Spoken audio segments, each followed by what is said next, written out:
একদিন টিনা, সবুজ ও পিকু বাড়ির উঠোনে খেলা করছিল। এমন সময় তারা শুনতে পায় আকাশে বজ্রপাতের বিকট শব্দ।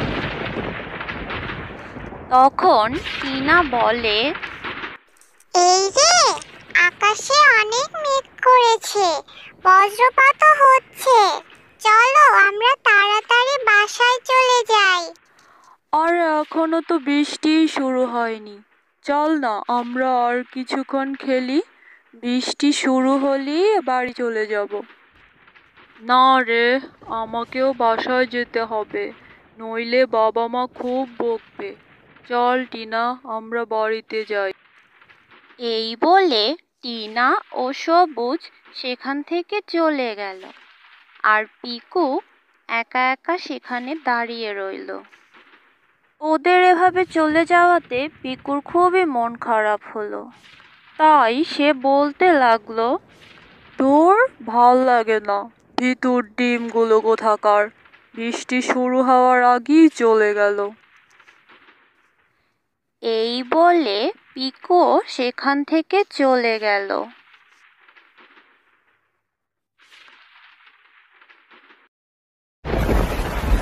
এর কিছুক্ষণ পরেই শুরু হলো প্রচুর বৃষ্টি, আর সেই সাথে ঘন ঘন বজ্রপাত।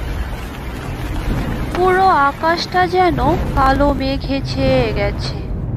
আর সেই বৃষ্টির মধ্যে পিকু নদীর পাড়ে মাছ ধরছিল। বৃষ্টিতে ভিজে ভিজেই সে মাছ ধরছিল। এদিকে এত বৃষ্টির মধ্যেও পিকু এখনো বাড়ি ফিরছিল না দেখে পিকুর বাবা মা তার জন্য ভীষণ চিন্তায় পড়ে গেল। বাইরে এত বৃষ্টি হচ্ছে আর এখনো বাড়ি ফিরছে না, আজ আসুক বাড়িতে। আহা, তুমি ছেলেটাকে এত বকো না তো, ঠিক চলে আসবে। ওই দেখো, বলতে না বলতেই আমার ছেলে চলে আসছে। কোথায় গিয়েছিলি বাবা? মা, দেখো আমি কত বড় একটা মাছ ধরে নিয়ে এসেছি। আর এটা দেখে পিকুর বাবা পিকুকে খুব বকাবকি করলো। পরের দিন সকালবেলা বৃষ্টি কমে গেল। আর সেই সুযোগে গ্রামের লোকজন তাদের ঘরবাড়ি মেরামতের কাজ শুরু করে দিল। আর কিছু লোক ব্যাগ ভর্তি করে বন্যার জন্য খাবার সংগ্রহ করছিল। কিরে হারুন মিয়া, ব্যাগ ভর্তি করে বাজার নিয়ে যাচ্ছ যে, বাড়িতে কি মেহমান আসলো নাকি? আরে মিয়া, আগামীকাল বন্যা হবে, তুমি জানো না? আমি সেই জন্যই খাবার সংগ্রহ করছি। আর হ্যাঁ, তুমিও করো। কি বলো, তাহলে তো আমাকেও যেতে হবে খাবার সংগ্রহ করতে।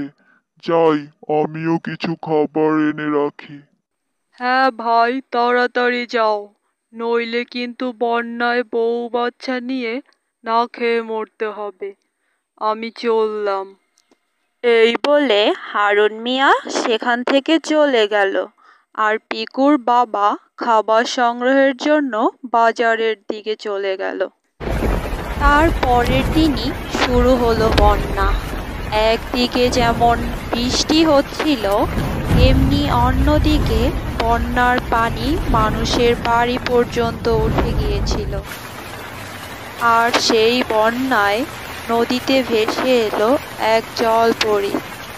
বন্যার কারণে জলপরী তার বাবা মা থেকে বিচ্ছিন্ন হয়ে গিয়েছিল। তাই সে নদীর পাড়ে বসে কান্না করছিল। এমন সময় সেখানে পিকু আসলো। কি হয়েছে তোমার? তুমি এখানে বসে এভাবে কেন কান্না করছো? আমি কি তোমাকে কোনোভাবে সাহায্য করতে পারি? আমি এখানে ইচ্ছে করে আসিনি, বন্যায় ভেসে এসেছি। এখন কোথায় যাব কিচ্ছু বুঝতে পারছি না। তোমার যদি কোনো আপত্তি না থাকে তাহলে তুমি আমার সাথে যেতে পারো। তুমি আমার ওখানে থাকবে। কিন্তু আমি যে পানি ছাড়া থাকতে পারি না। তুমি পানি কোথায় পাবে? আর পানি ছাড়া তো আমি মারা যাব। তুমি একদম চিন্তা করো না, আমাদের বাড়ির পিছনে একটা কূপ আছে, তুমি ওই কূপের মধ্যেই থাকবে। এই বলে পিকু জলপরীকে তার পিঠে করে নিয়ে বাড়ির দিকে চলে গেল। তোমাকে অনেক ধন্যবাদ, তুমি আমার জীবন বাঁচালে। আচ্ছা, তোমার নাম কি? আমি পিকো। আর তুমি ধন্যবাদ কেন দিচ্ছ? এটা তো আমার কর্তব্য।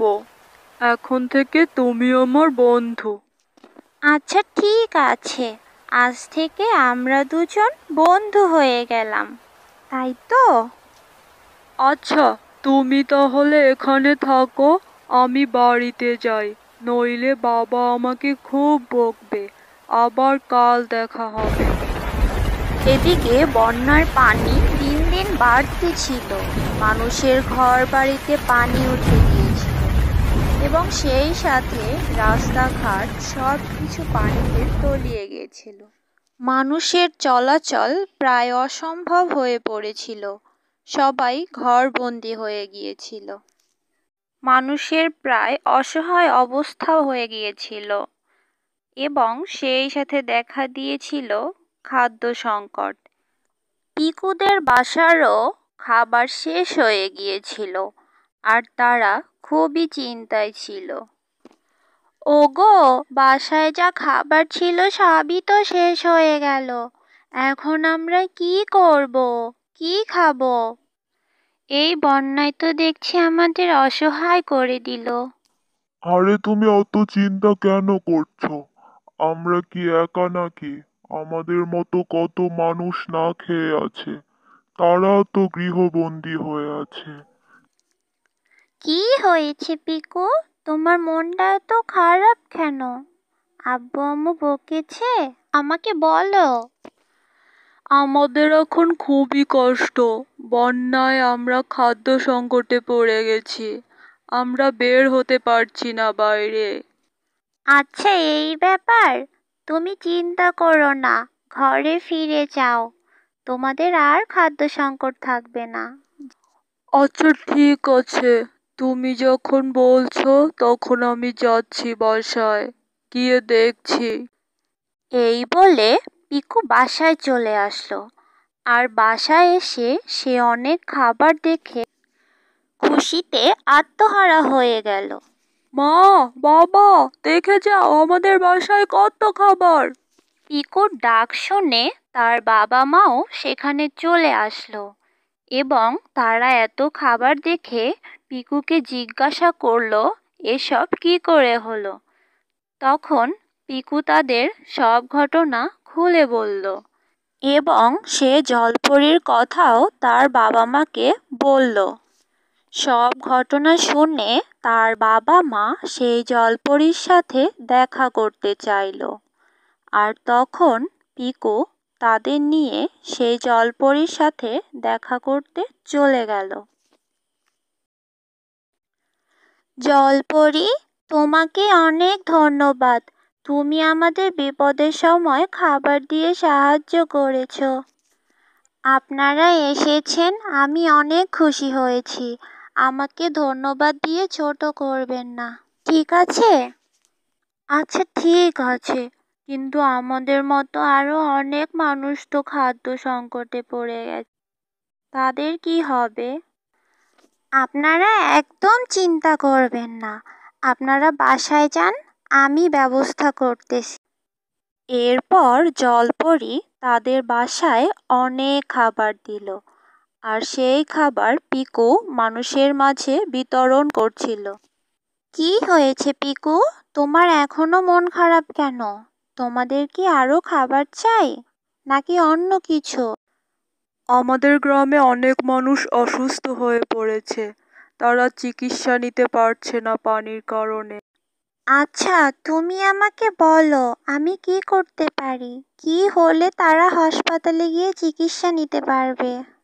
কি লাগবে বলো। তুমি যদি একটা নৌকার ব্যবস্থা করে দিতে পারো তাহলে অসুস্থ লোকগুলোকে হাসপাতালে নিয়ে চিকিৎসা করাতে পারবো। আরে এটা কোনো বিষয় হলো? তুমি আমাকে আগে বলবা না? দাঁড়াও, আমি এক্ষুনি ব্যবস্থা করছি। এই বলে জলপরি নৌকার ব্যবস্থা করে দিল। আর পিকু সেই নৌকায় করে অসুস্থ রোগীদের হাসপাতালে নিয়ে চিকিৎসা করাতে লাগলো। এভাবে অল্প অল্প লোকদেরকে নৌকায় করে নিয়ে চিকিৎসা করাতে লাগলো। আস্তে আস্তে বন্যার পানি একেবারে কমে গেল। বন্যার পানি নেমে গেছে। তোমাকে অনেক অনেক ধন্যবাদ। তুমি আমাদের অনেক সাহায্য করেছো। তোমাকে অনেক ধন্যবাদ, তুমি আমার জীবন বাঁচিয়েছো। এবার আমাকে নদীতে ছেড়ে দিয়ে আসো, আমি আমার বাবা মার কাছে ফিরে যেতে চাই। এরপর পিকু জলপরীকে নদীতে নিয়ে ছেড়ে দিল, আর জলপরী তার বাবা মার কাছে চলে গেল।